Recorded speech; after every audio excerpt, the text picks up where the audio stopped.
Hello there, girls and boys, and welcome back to the Sound Alchemy podcast, the place where we discuss everything music related from the perspective of, well, us musicians and you, the one watching. So, Diego, remember, say hello to the girls and boys and do it in an Estonian brave, and it got to be said from time to time beautiful, hopefully. Yes. Fashion. Hello, girls and boys, how's it going? Very glad to be back and great to have you here as well. So, in here we're gonna be giving us our own hot takes. Totally not inflammatory at all. Warm takes? No, they're usually hot. They're hot. Yes. Like Scarlet. Okay, so today's topic. Could you introduce us to it? Because I saw that you did something regarding thumbnails and naming and descriptions. Yes, so today we're going to be talking about basically how the current state of learning for music is impacting the music industry as you know it and music as a whole. Yeah. Because if just to get the ball rolling on the conversation, now it has been easier than ever to learn anything basically, because you have tutorials, you have videos, you have all sorts of material readily available to you for free on the internet and on basically any topic you can think of. Yes. And on the matter of music, that's even more widely available than most. Okay, but would you say that it's easier to learn, or that the information is much more accessible, and it has an easier access than it did before? Because I think there is a clear distinction taking place there. Because the internet only allows for the exchange of ideas to be immediate, fast, and expedite. But that doesn't mean that knowledge has been acquired. Yes. Information has been shared. Does that make sense to you? It makes perfect sense, yeah. And I think the distinction is very important, because I think that the learning process, it requires, actually it doesn't necessarily require information, if you think about it. It requires the acquisition of knowledge. Yes. Let's begin from there. What's the difference between knowledge and information? Okay, so I think knowledge on the most part would be information put to a context.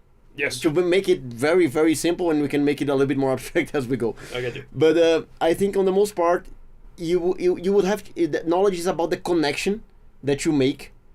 Okay. Of a particular piece of information and turning into gnosis by being able to apply it into a context. Okay. Does it make sense? Yeah, I could say something similar to you, because I would simply add that knowledge is acquired not exclusively through the acquisition of information. It's also acquired through thought process and understanding of reality. Yeah. Not necessarily speaking through the acquisition of new information. Because everything you said is correct, plus what I just said, I think, was the only thing missing. Yeah, because in the end, the distinction here is that information can not only be acquired, but it can be abstracted. Yes. Because if you have one and you have another one, you can derive to two without or 11 without being given either 2 or 11. Yes. So you can just get to that conclusion.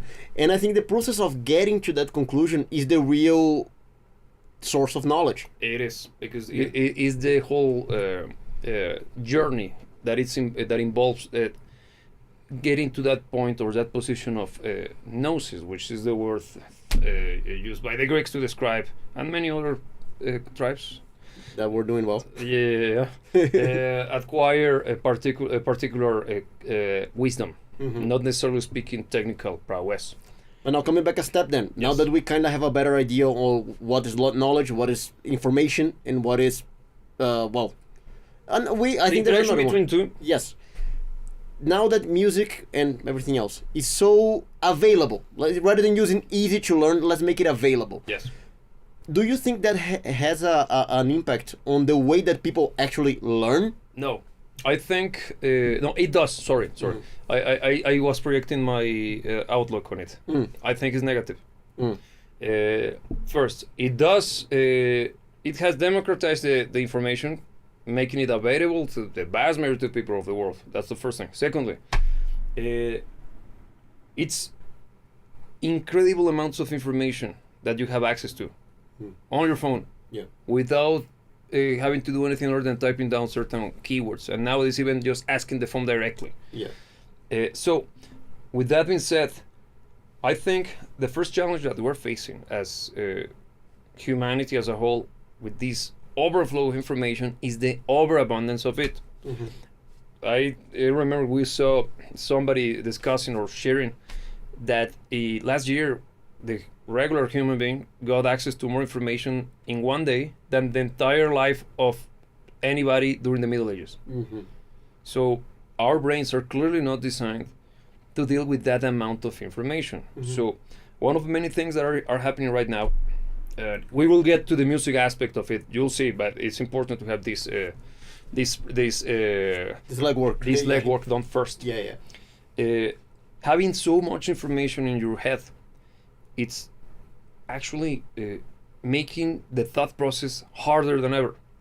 Because now the information or the brain power you require, or you still require to develop certain ideas or to get to certain conclusions, is now being occupied by memory and keeping those pieces of information, random information, in your head and being processed to a point of them being at least understandable to you.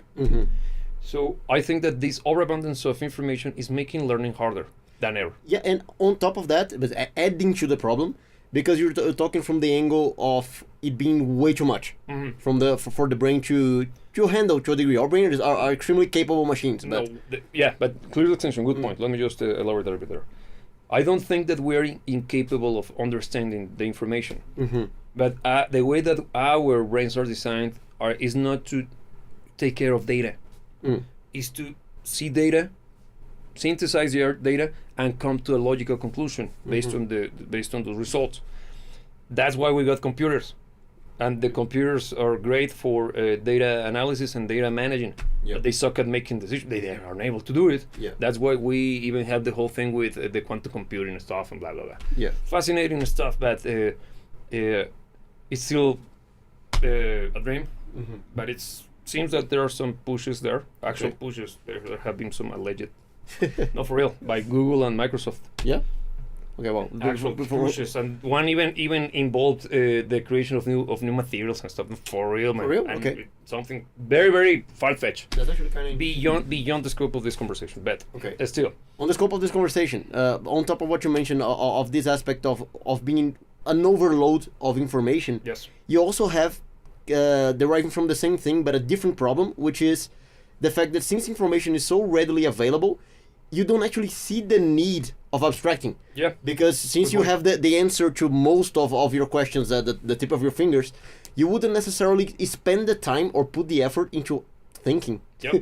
That's a problem, because many people are offloading or have offloaded the thought process to computers, or at least not thought process but decision making to a certain degree, because you see this phenomenon of people buying video games or going to movies based on opinions rather than what the objective truth tells them. And why? Because now people rely a lot on the opinions of somebody like us on the internet, rather than listen to those opinions, analyzing the data presented to them, and using the opinion to make a decision of their own. Now they just want to feel that they are part of a mob, that the mob approved. Whatever they are thinking might be correct for them, so they can go for it. If it's not approved by the mob, it's not going to be purchased by them. Makes sense? It does. And it's very common. So it's delegating the thought process and the decision making to stuff that, well, is simply very detrimental to the learning process, which is something that basically the core of this conversation is learning. And this is exactly the segue into music. People have access to tutorials everywhere, and people are learning the way to play a particular song through tutorials online. But nobody's able to write music as before. Why is that happening? Easy. They are offloading the thought process to the tutorials. They are developing the muscle memory. They are developing the motor skills required to play those songs. And we live in a world in which there are kids online that are way better than any guitar player in history at a technical level. And even compared to professional guitar players, like, the first one that comes to mind, John Petrucci. There are kids that are better than him by orders of magnitude online. But why? Why? If they're better than him, they're not famous. or they are not in the same regard as John Petrucci is among musicians, because John Petrucci has created several insanely beautiful songs. These kids are just playing incredibly fast, and there is no substance to what they are doing. And the question is, why would they end up following that path in the first place? Well, that's a question that can take us to tricky places, because I actually think it stems down from the very foundation of how we learn. Talking about now education. Yeah. Because we are taught on our early days that school is where we learn how to learn, allegedly. Okay. But acquire information. But that's the thing. It should be. Okay. It should be. But how are we tested? How do we progress in school? By memorizing, basically. Yeah. The way that the whole system is promoted and develops is you giving the correct questions, because they are the ones that are found in the books. So if you read the books, you remember the questions, you give those answers, you're good to go. You are right, actually. Never thought about it from this perspective, but who decides which questions are the ones that will grant the grade to the kid on top of others? Because if they teach you so many things in the program, what makes those pieces of information more relevant than the rest? And begging the question, why would they teach you the rest if it's not even going to be used for grading you? It's a trap. They want you to be confused, it's kind of messy, distracted, and totally not prepared, not conspiratorial at all. Well, look, before we dive into other tangents, basically from there we already start developing a learning process that is not necessarily based off on actual learning. It's based off on replicating. Okay, and now coming back to the realm of music, that's exactly what we see. That's exactly what we see. They are not necessarily learning how to put music together. They are replicating what other people did. And again, you put it correctly. I think when it comes to technical proficiency, we are at an all-time high. You have kids all over the world who are incredibly, baffling levels of proficiency, but that can't actually make music. But this is another tangent, man. Don't you find interesting that it's happening more often on Gen Zs than it did with millennials? Is it? Yeah. Because could it be that there is some form of relationship between the amount of skills acquired through the study of tutorials and the lack of social life that those kids are having? Yeah. And could it be that there might be some form of relationship between those two factors and the decline of the social cohesion in the world? Just saying, the huge political divides and social divides that we're seeing, the fact that somebody on the internet could find offensive that I picked a particular piece of furniture in my studio. Just saying, could it be? Because that begs the question, how lonely are they for them to spend that amount of time to develop those skills to know with no objective whatsoever other than impressing another rando online? Yeah. I think the social factor actually plays a very important role here that shouldn't be disregarded, because as we stated in the beginning of the conversation, the whole thing about knowledge is about providing context to what you're learning, to the information, to data. And that context, talking about stuff that is more general than just music, is provided by life itself. If you're living life, you're interacting with people, you're having conversations, you're living life, you are going to be provided with the contexts that would make those informations make sense and become knowledge. Yes, and actually that's the source for inspiration. It's not through studying.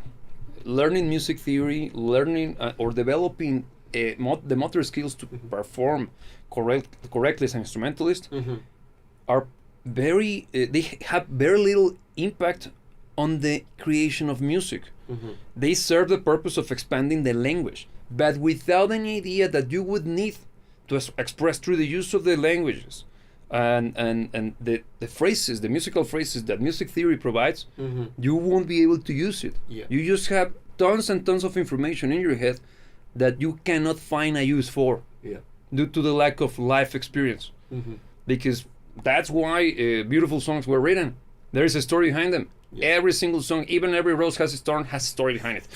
And just in mind, for real. Yeah. Because if you are spending your time dwelling in your basement, learning how to beat jump through online, how can you develop the life experience and experience the plethora of emotions that life and the human experience has to offer if you're just learning how to be fast on the guitar?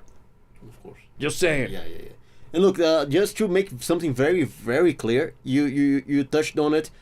We're not dissing on learning technique. We're not dissing on theory. We're not dissing on gathering information. That's an important part of the process. Yeah. And you use the word vocabulary, and I see it as that. I think technique for a musician is vocabulary. Is having the letters, having the words, but the best ideas don't come from the people from the person that knows the most words.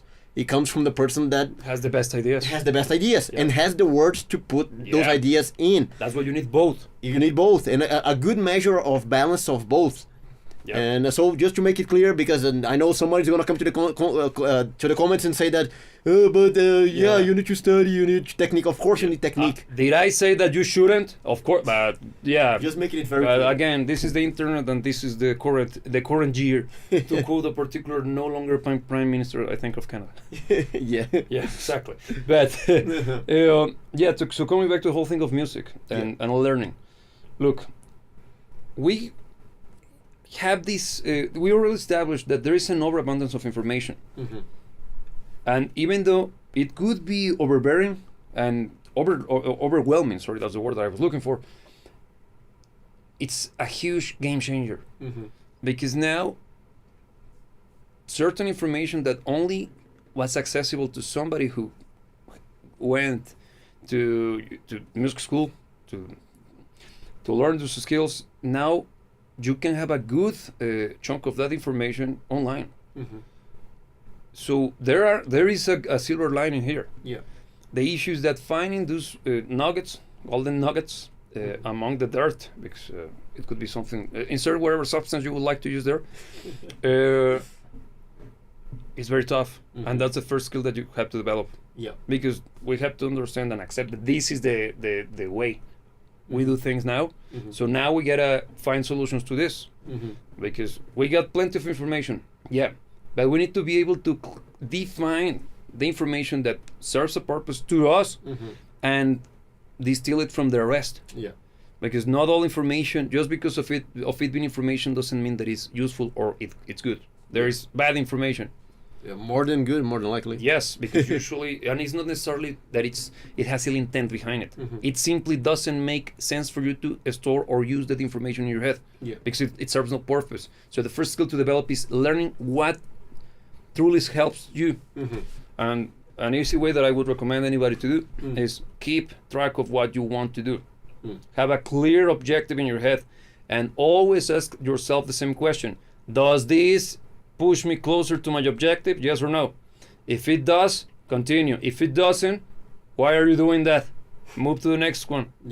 There should be one, because if you're doing that, that means that you're doing the one that you should.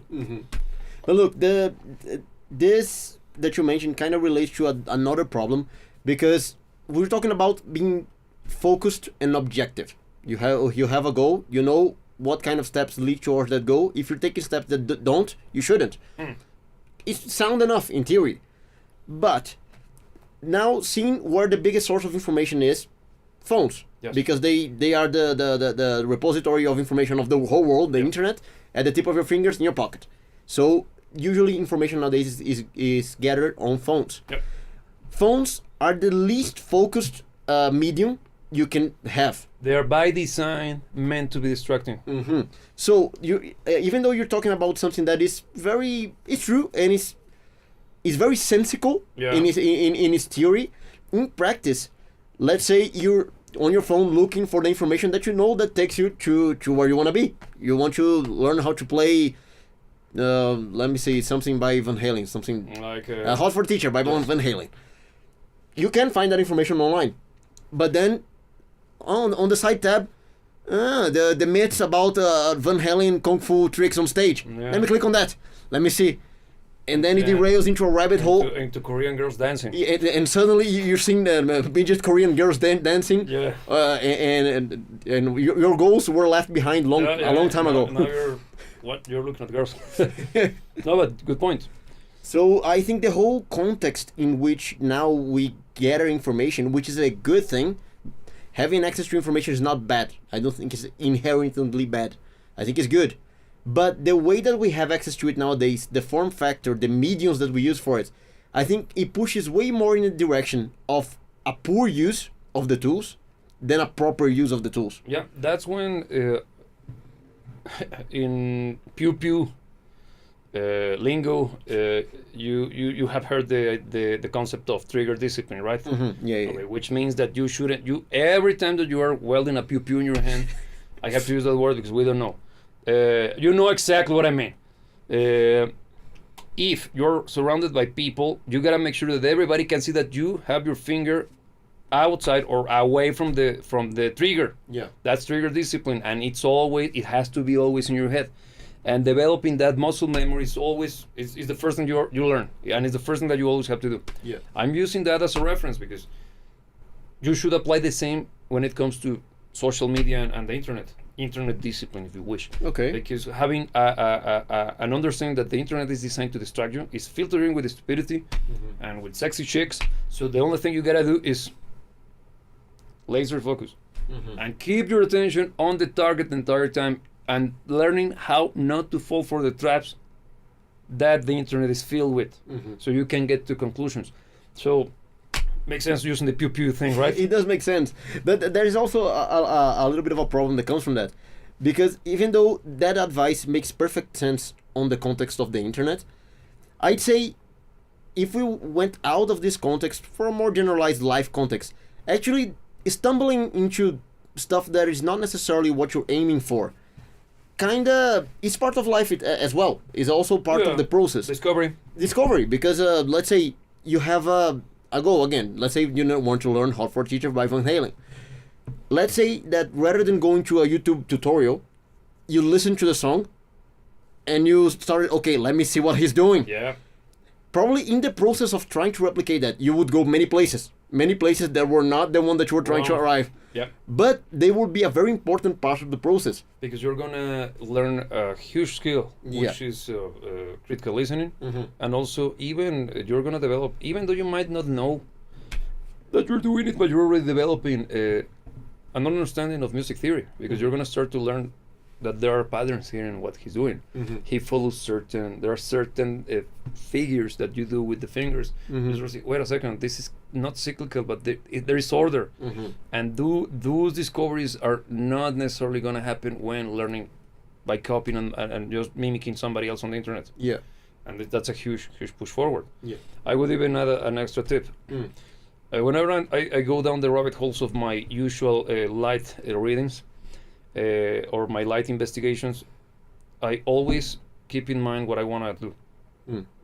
There is something that I want to learn, but I'm open and I keep my eyes on the peripherals, all of the satellites that are part of the core of my idea.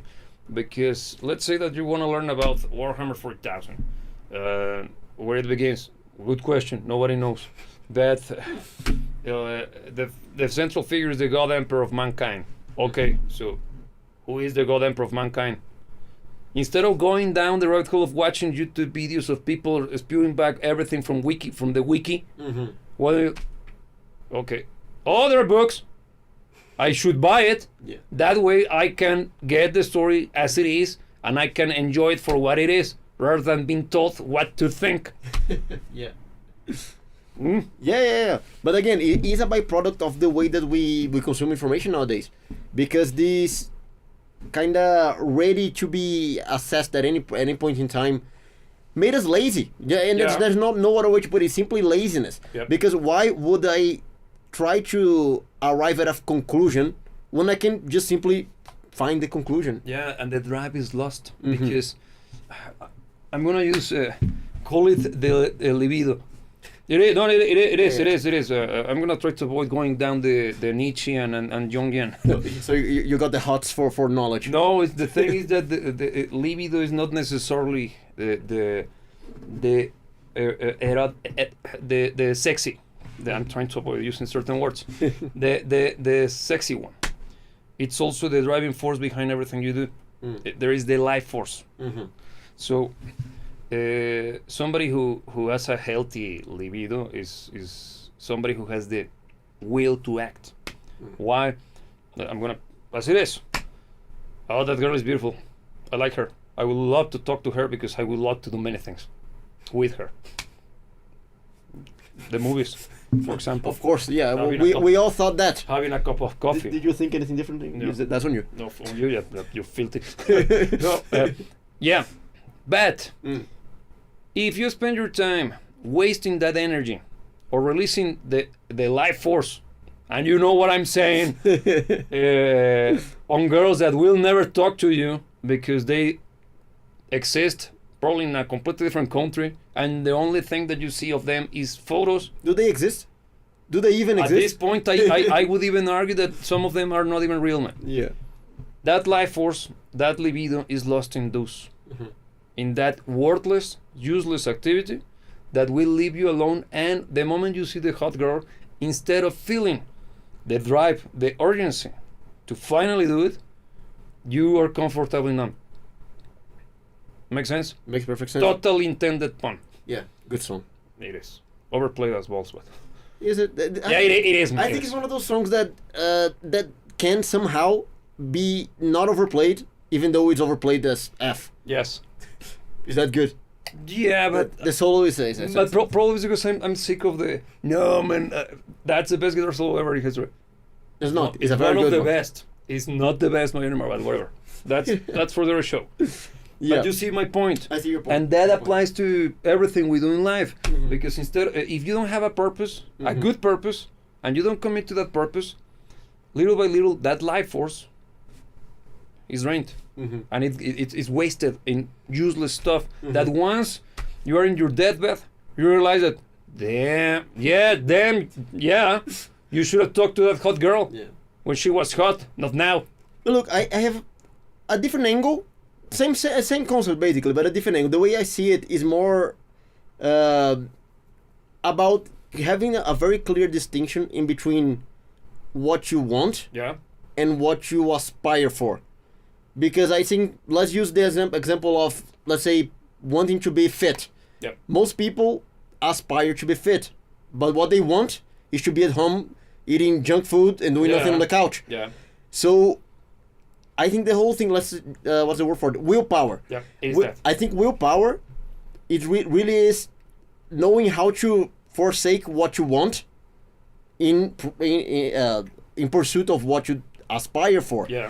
But most people, without having this distinction, they would just go for what they want, because it's usually the easy path. It's usually the more comfortable path. You use the reference to comfortably numb. I think it's a great reference, because I think it's the perfect representation of what this is all about.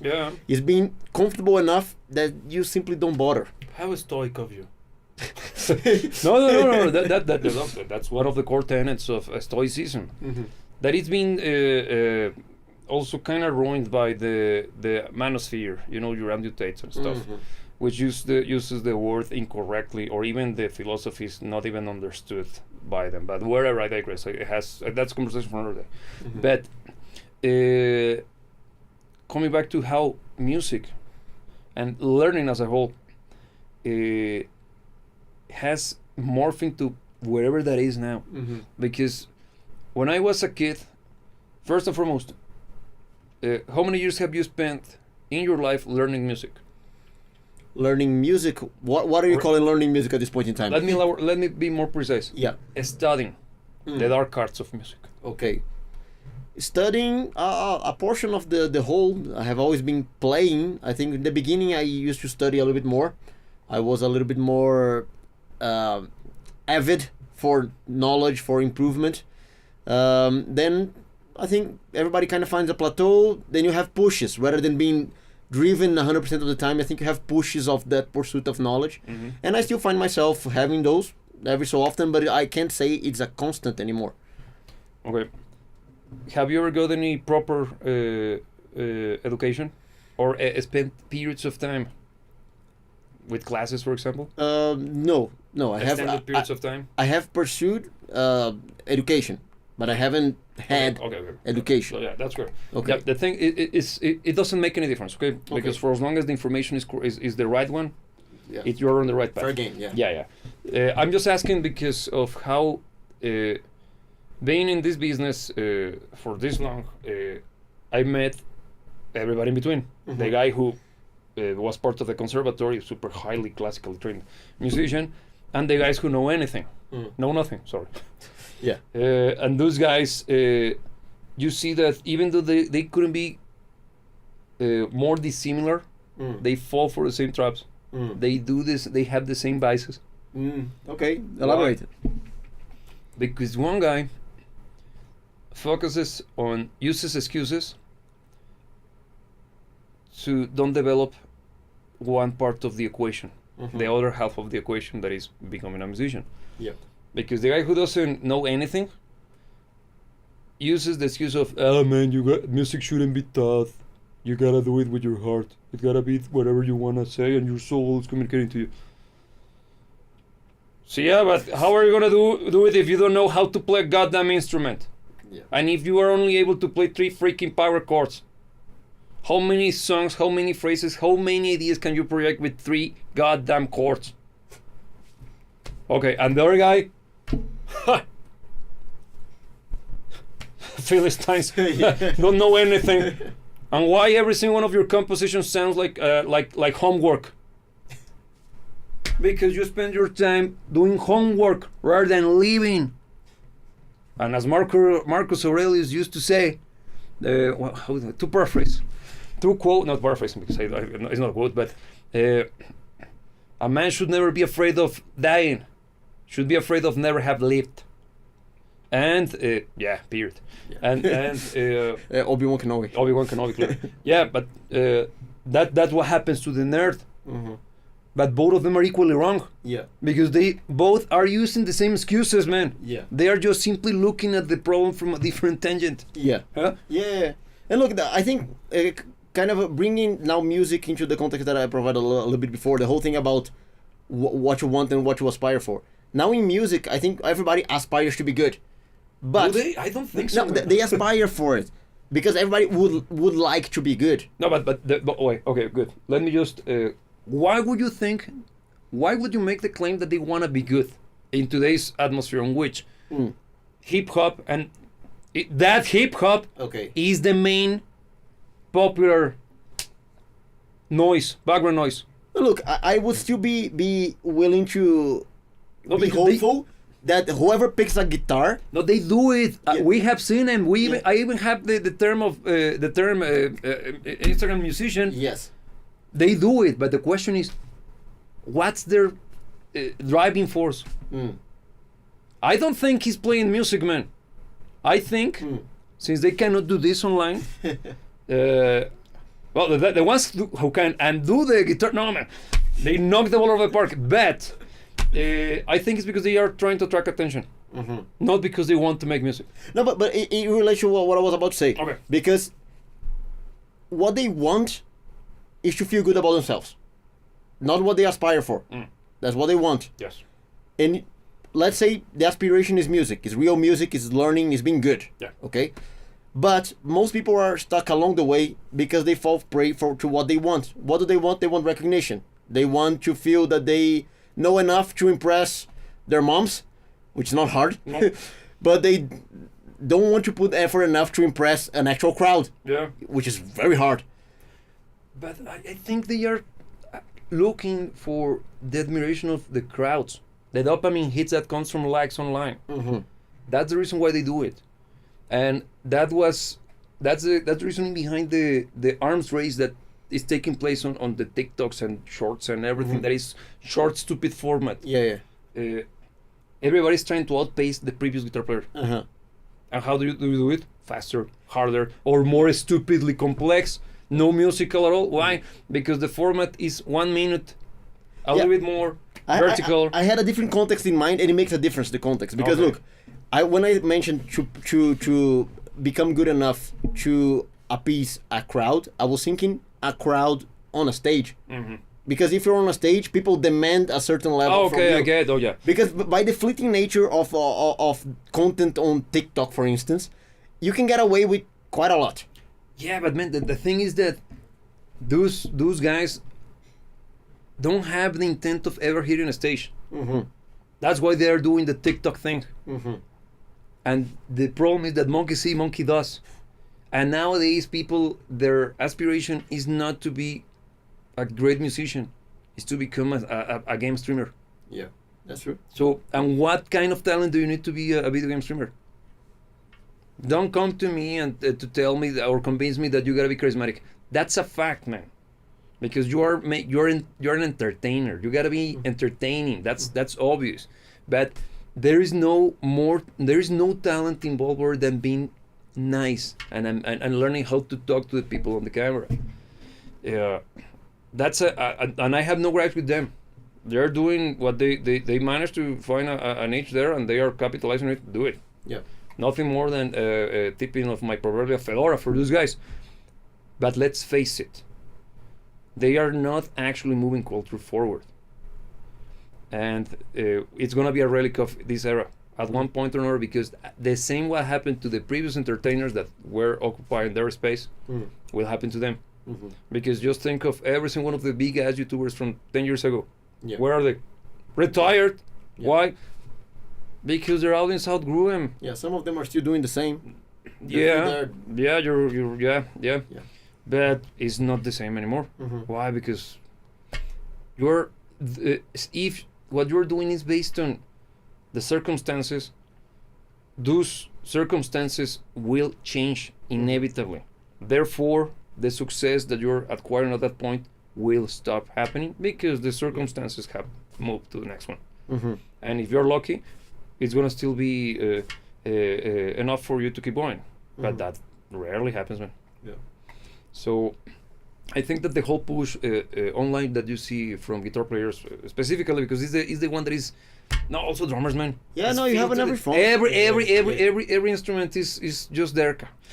I think guitar, is the biggest one. It's because it's easiest to fake. Mm. Because you record it and you can do many things. Mm-hmm. Drums, you cannot play the backtrack. Yeah, no, shows. In a convinced show, so they have to be at least a little bit better.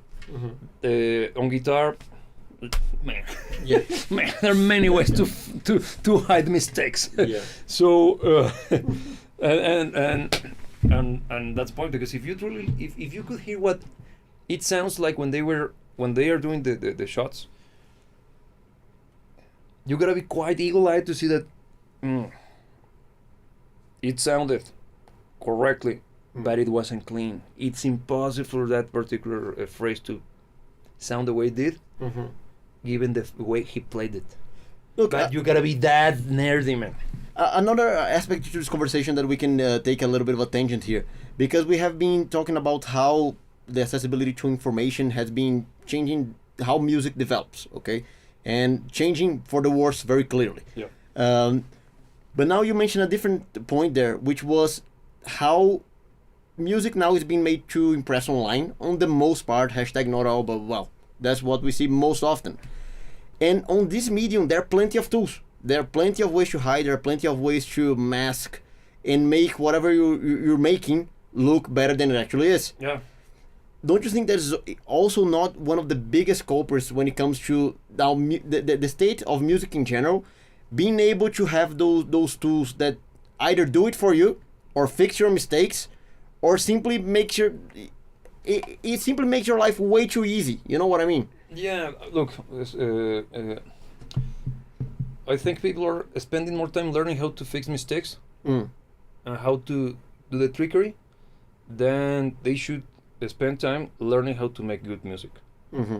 Because coming back to the question, when I ask you how much time have you spent learning or studying music, it's more about the mentality and how the pursuit of music or any form of mastery of any form of craft is a never-ending affair. Nobody ever managed to learn everything or to become the absolute master of any form of skill, because there is always something new to learn. There is always something magical to happen if you only discover it. And music, I see it as with everything in life, as a constant pursuit of improvement. It's not about learning the scales. The scales are very important because will allow you to play and to write and produce and compose, right? Yeah. But there is more knowledge that is hidden underneath those. Because you start to see that each scale has a particular emotional connotation to it. Yeah. And you start to see, oh, this, I would like to express this idea. Oh, I could use this phrase. I could use this scale.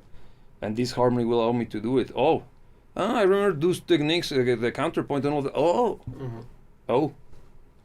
But the question then expands even further. Why?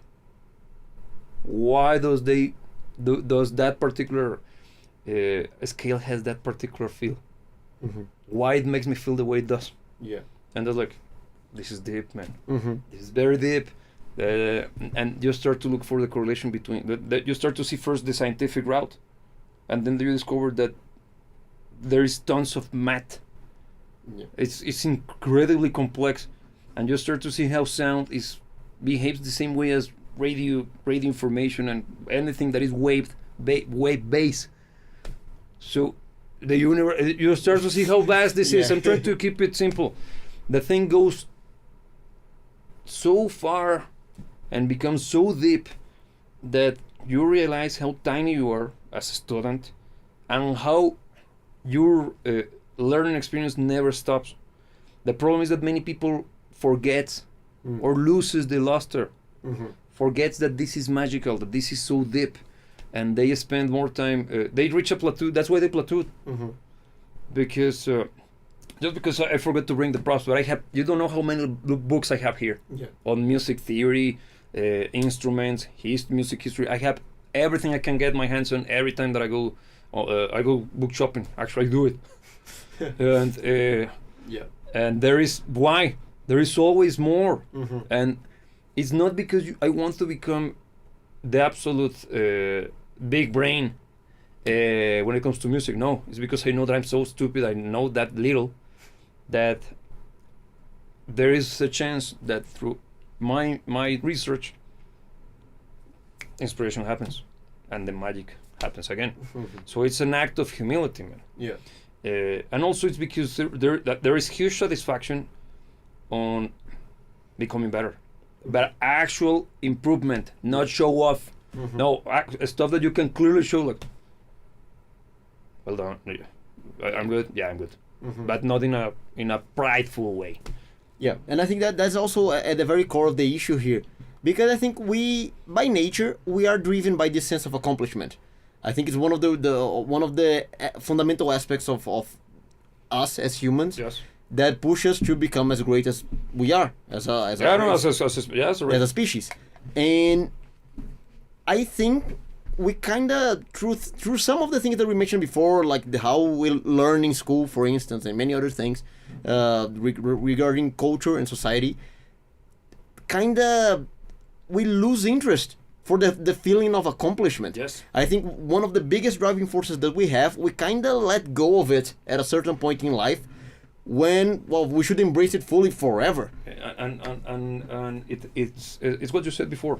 The thing about focusing what you want rather than what you truly aspire to become. Yeah. You stop being a Spice Girl because you don't tell what you truly want, what you really want.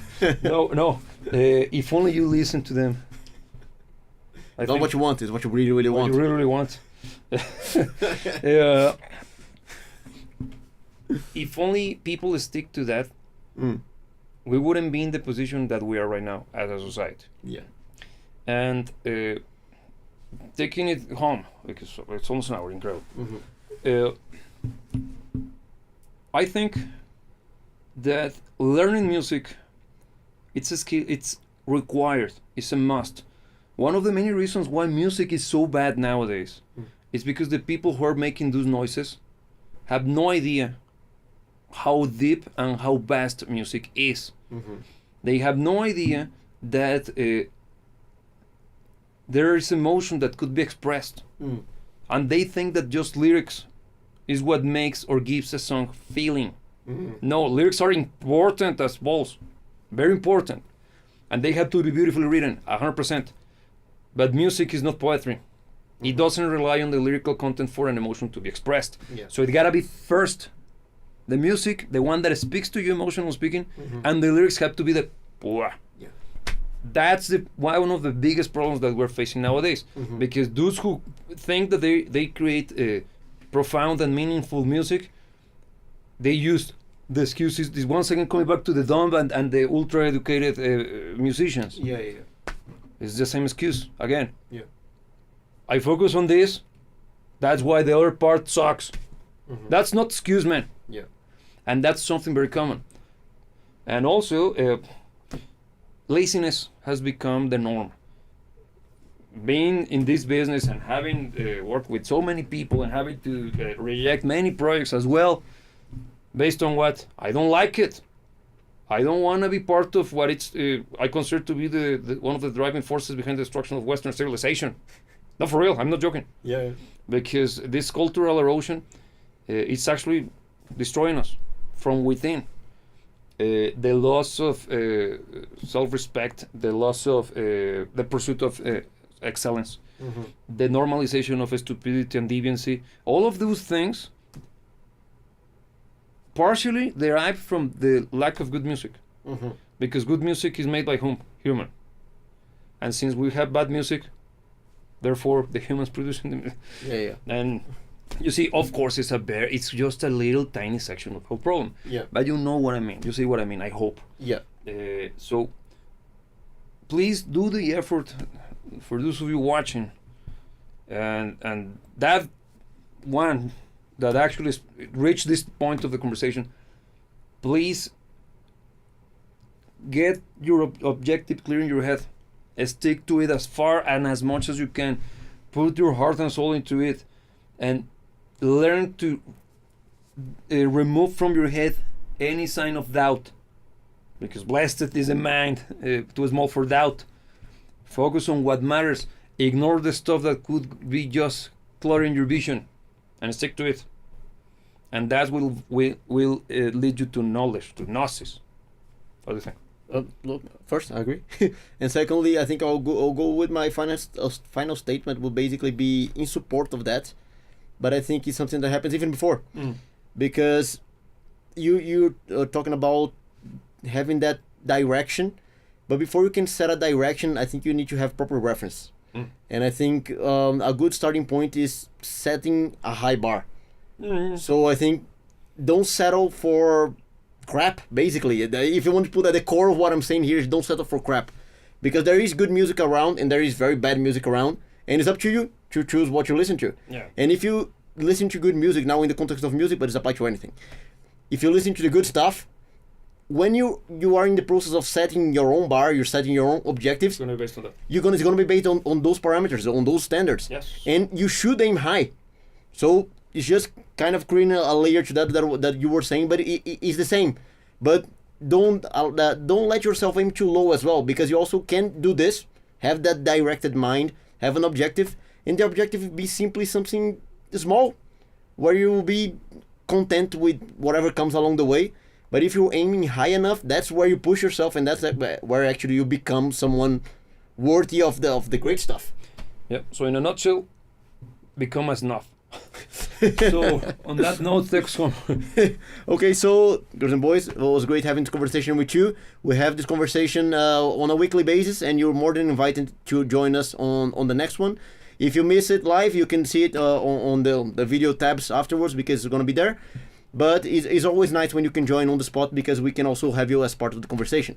And if you want to help this channel and support what we do here even further, you can also subscribe, ring the bell, because like that you can be notified of whenever we go live or drop any videos.